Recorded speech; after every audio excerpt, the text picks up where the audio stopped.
Welcome to Pre-Market Analysis by Lakshmi Shri Investment and Securities Private Limited. Hello friends and welcome back to Lakshmi Shri pre-market analysis video for 1st of April 2024 and I'm Anshul Jain. Happy April Fool's Day on 1st April. Month and हुआ है तो monthly basis पे Nifty discuss कर लेते हैं। Third month है जहाँ पे मोमेंटम कम्प्लीटली लैग होता हुआ दिख रहा है। यहाँ पे हमने बड़ा ब्रेकआउट लिया था इस 4 महीने की रेंज से और उसको फॉलो थ्रू मूव भी मिला था। ऑलमोस्ट यहाँ पे ब्रेकआउट था, यहाँ पे breakout and follow through candle थी, लेकिन उसके बाद थर्ड मंथ है जहाँ पे हम बहुत ऊपर आते हुए नहीं दिखे हैं। हालांकि यहाँ पे प्रीवियस मंथ हाई के जस्ट ऊपर आके क्लोज किए हैं, तो हम मान के चलेंगे कि यहाँ पे जो ब्रेकआउट है वो मोमेंटम सस्टेन होगा और प्रोबेबली हम एक बड़ी बार दे सकते हैं। मार्च जनरली एडजस्टमेंट का महीना रहता है जहाँ टैक्स लॉस हार्वेस्टिंग भी होती है, म्यूचुअल फंड्स को अपने पोर्टफोलियोज भी एडजस्ट करने होते हैं, एनएवी की वजह से भी काफ़ी सारी एडजस्टमेंट्स होती हैं, तो वो उस वजह से हम मान के चल रहे हैं कि ये लोअर मोमेंटम का मंथ रहा है। बट नॉनदलेस आखिरी 3-4 दिनों में बेहतरीन मोमेंटम देखने के लिए मिला है। ट्रंकेटेड वीक था, सब एक्सपेक्ट कर रहे थे कि लोअर वॉलेटिलिटी में जाएगा और नेक्स्ट वीक में रैली मिलेगी,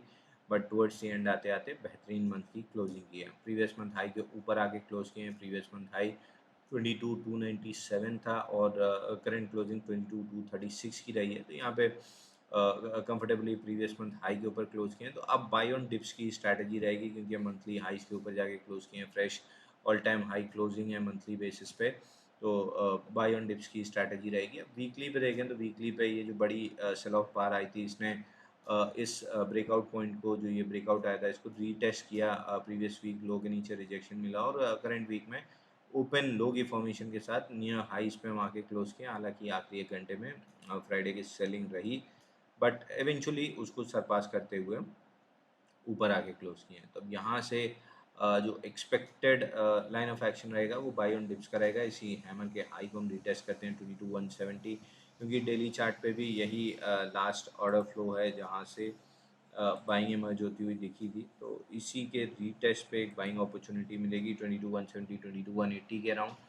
इस जोन में कहीं भी डिप मिलती है तो लॉन्ग्स एक्यूमुलेट करना चाहिए। Immediate target on the upside Friday का हाई रहेगा 22,516 और उसके ऊपर ऑल टाइम हाई 22,525 का टारगेट रहेगा। बैंक निफ्टी पे देखें तो प्रीवियस मंथ हाई के नीचे हम आके क्लोज किए हैं, लेकिन ओवरऑल कॉन्टेक्स्ट में तो इस सेल ऑफ के बाद जो ब्रेकआउट को रिटेस्ट किया था, फॉलो थ्रू कैंडल थी मंथली चार्ट पे और थर्ड मंथ ऑफ इनसाइड बार रही है, तो मोस्ट लाइकली यहाँ पे हम इस पुलिश मोमेंटम को कंटिन्यूएशन मान के चलेंगे।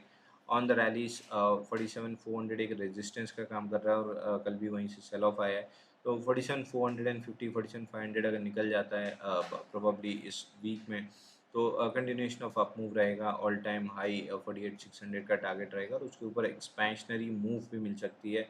इसकी एक्सपेक्टेशन काफ़ी आई है, तो 47,400 एक रेजिस्टेंस के तौर पे काम करेगा। उस जोन में रिजेक्शन मिलती है तो शॉर्ट से एक्यूमुलेट कर सकते हैं 46,900 के लिए, लेकिन ब्रेकआउट मिलता है तो ऑल टाइम हाई 48,636 के टारगेट देखने के लिए मिलेंगे जो दिसंबर में बने थे। निफ्टी फिनेंस में देखें तो यहाँ पे भी सिमिलर मूव है। जो करेक्टिव ट्रेंड था, जो इस ब्रेकआउट, इस पूरे कब ब्रेकआउट को टेस्ट किया था, वहाँ से फॉलो थ्रू मूव मिली है। इसी महीने के लो के नीचे 2 बार फेल्ड लो की फॉर्मेशन है और अब ब्रेकआउट मिल रहा है। अब रिलेटिवली फिर निफ्टी स्ट्रांग होती हुई दिख रही है। प्रीवियस मंथ हाई के ऊपर आगे क्लोज किए हैं, जहाँ बैंक निफ्टी में ये चीज़ मिसिंग थी, फिर निफ्टी में क्लियरली विजिबल है। डिप्स पे बाइंग के लिए 2 ही एरिया समझ में आते हैं। पहला है इस जो लास्ट सेल ऑफ था जहाँ से हमने ब्रेकआउट लिया है 20,840, इस जोन तक डिप मिलती है तो लॉन्ग इनिशिएट करना चाहिए 21,071 के लिए और उसके ऊपर गैप फिल होता हुआ दिखेगा 21,400 के आसपास तक। मिड कैप निफ्टी में देखें तो 10 महीने की कंटिन्यूएशन रैली थी। इस एक महीने को छोड़ दें तो कंटिन्यूसली 8 to 10 मंथ्स हमने रैली की थी। यहाँ पे पहला मंथ था जहाँ पे करेक्शन आता हुआ दिखा, लेकिन towards the fag and weekly chart पे रिजेक्शन बार की फॉर्मेशन है स्विंग लो के नीचे, और 2 हफ्तों के लो के नीचे हमने भी मंथली चार्ट पे भी यहाँ पे रिजेक्शन दिया है। तो मोस्ट लाइकली जो ट्रेंड डेवलप होता हुआ दिख रहा है वो वापस से पुल बैक टू बुलिश होते हुए दिख रहा है। यहाँ पे डिप्स मिलती हैं 10,437 तक, लॉन्ग से एक्यूमुलेट करना चाहिए। पहला रेजिस्टेंस जो आएगा 10,650 70 की जोन में आएगा और ये एक बार निकलता है तो फिर हम नए हाइस की तरफ बढ़ते हुए दिखेंगे। तो मोस्ट लाइकली यहाँ पे 10,670 के लेवल्स टेस्ट होते हुए दिखेंगे। उसके ऊपर अगर सस्टेन कर जाते हैं तो बेहतरीन अप मूव ट्रिगर होती हुई दिख जानी चाहिए। स्टॉक टू वॉच की सीरीज में जो स्टॉक आपकी वॉच लिस्ट में होना चाहिए वो है LIC हाउसिंग फाइनेंस का। करेक्टिव ट्रेंड के बाद मंथली चार्ट पे ये स्विंग लो के आसपास रिजेक्शन बना, इस ऑर्डर फ्लो घूम फिर किया, उसके बाद ऊपर आके आते हुए देखें 3 दिन की करेक्शन के बाद फॉलो थ्रू मूव है। किसी भी तरह की डिप मिलती है 605 से लेके 603 के बीच में, तो लॉन्ग्स एक्यूमुलेट करना चाहिए। टारगेट ऑन दी अपसाइड 624 तक के रहेंगे। डेली ऐसे कंटेंट के लिए हमारे वीडियो को लाइक और शेयर करें और हमारे यूट्यूब चैनल को सब्सक्राइब करके बेल आइकन दबाएं। This is Anshul Jain signing off for the day. Thank you.